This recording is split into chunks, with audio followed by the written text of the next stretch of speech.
Hello. In honor of the current Make It Move challenge, today we're going to be talking about an essential basic item of motion, the gear. So gears have been around for a really long time. Some of the earliest examples are from ancient China, Roman Egypt, or ancient Greece. And they're a really great basic machine to introduce to your inventors because you can find them all over the place in your daily life. They're in bikes, they're in mixers, they're in wind-up toys, there are huge ones in cars, there are tiny ones in watches.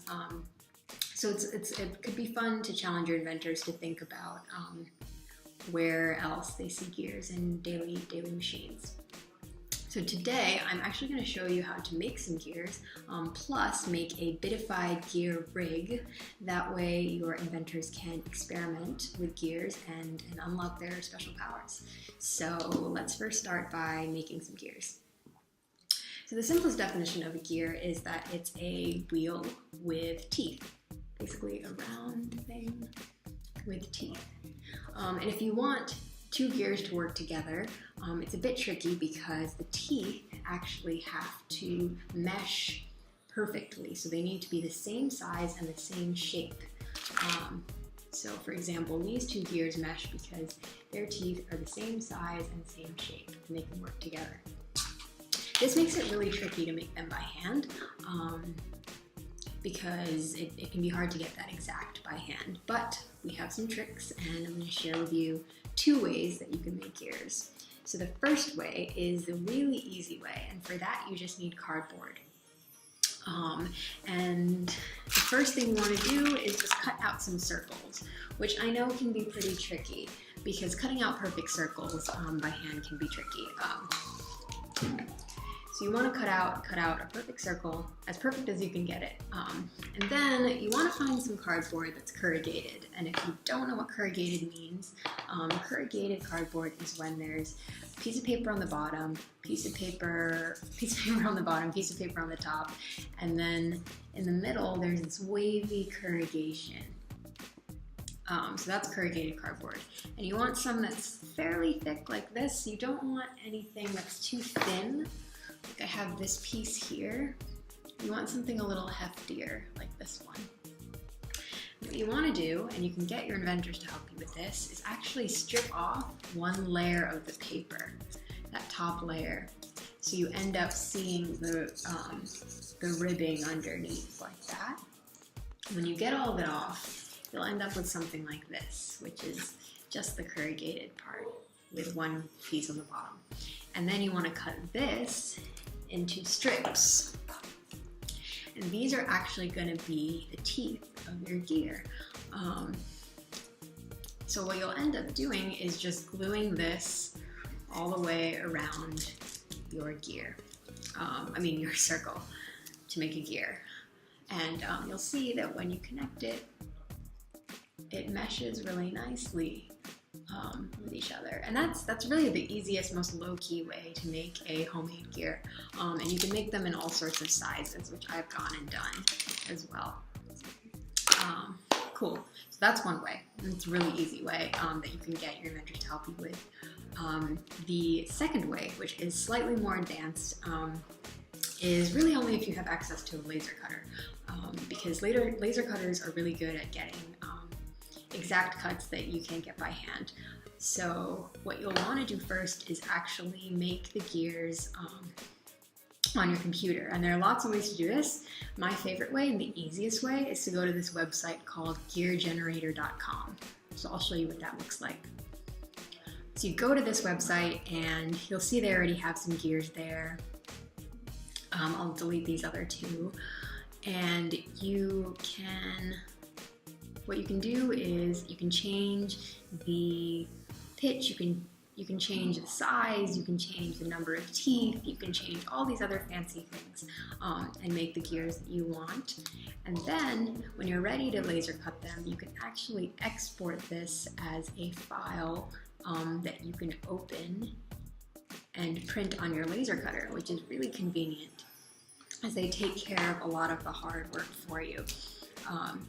Which is exactly what I've done. I've gone and laser cut these flat gears out of acrylic I would definitely recommend using a plastic, because if you try to laser cut gears out of cardboard, they sometimes are a bit sticky and don't really mesh super well just because of the friction. Cool, so once you've got your gears, you are ready to make your Bit-ified rig. It's pretty simple. The rig is really just a flat piece of either cardboard or foam core, which is what I've used. I really like using foam board because it's a little more sturdy, and it'll be easier to puncture later when we add the gears.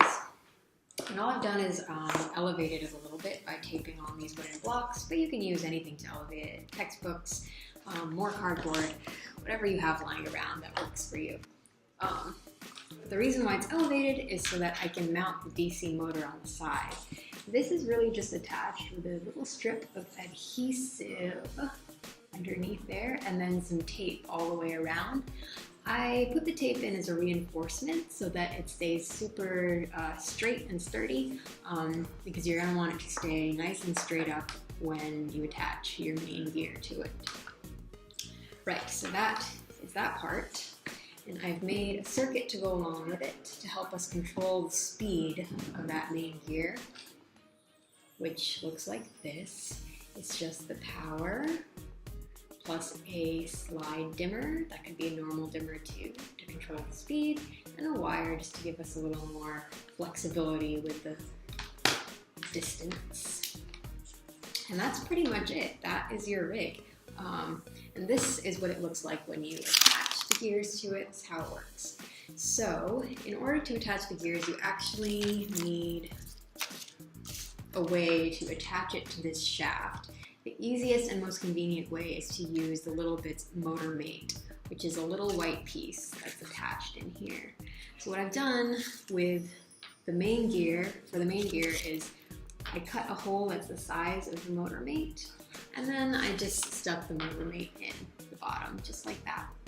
And you can reinforce it with tape or other things if you want to. That just allows us to fit it on much easier. And you can test this out.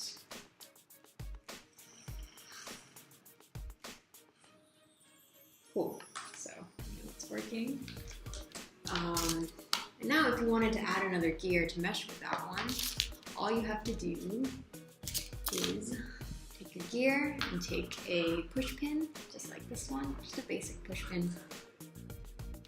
Mesh the teeth and then pin it anywhere on your rig. Then you can turn it on and you see that they spin each other. You can continue to add more gears to it as well.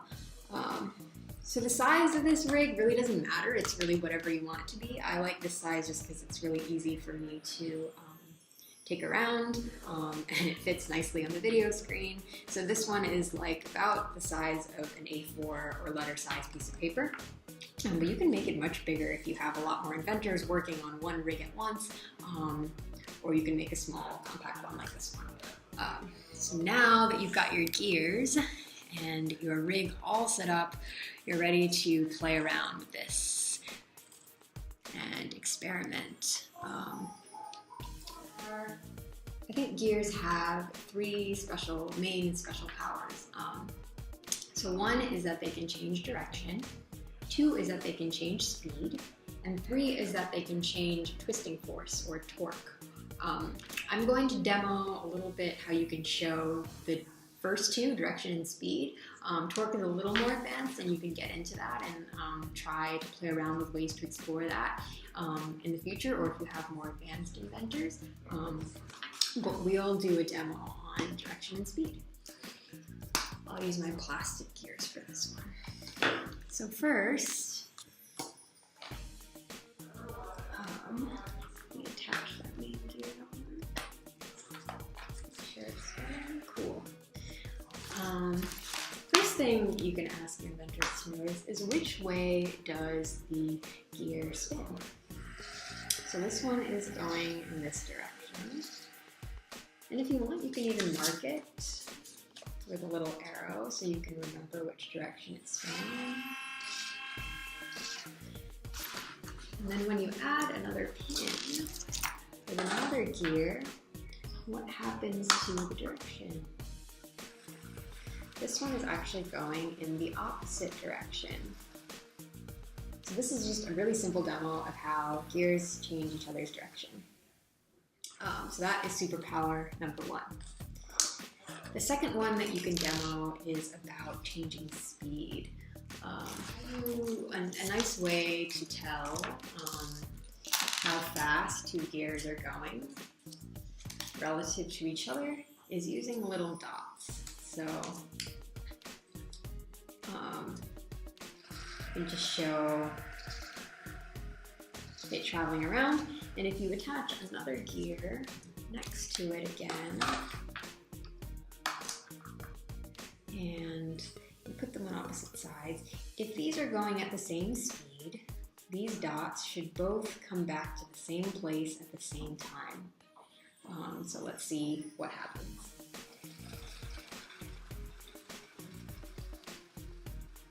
Yep, so both the blue and red dots arrive back at their starting points at the same time. So because these two gears are the same size, they're going at the same speed. So what happens when you change the size? I've made a gear that's half the size of this one. Let's try putting that in.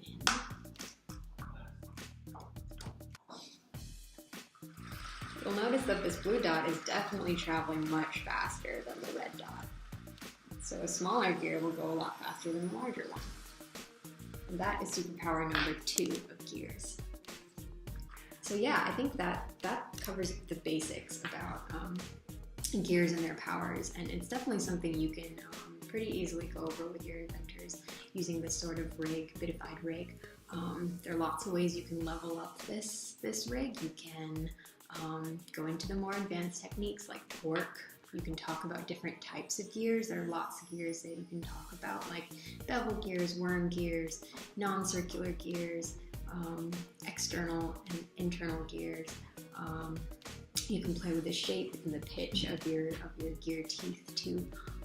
So there's lots of ways that you can change it up. One cool project that I like to do with this gear rig is actually make a spinning diorama. So I'll do like a really quick demo of what that could look like. Just take your rig and let's add some gears to it in whatever formation. Just gonna double check they're spinning okay. Oops. Let's add another one down here.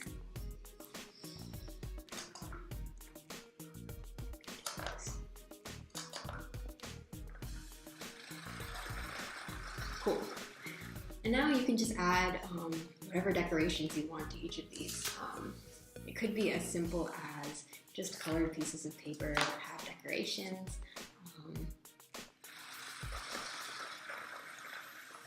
You can see that it looks pretty cool. Or if you want to get a little more fancy, you can make something that's standing up and have that spin around too.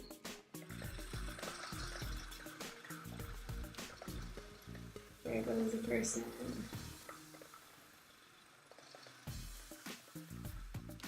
So this is just one project that you can do to play around with the gear rig. I hope that you guys enjoyed today's tip and trick. That's about it for gears and from us for this month now, littleBits HQ. And we'll see you next month.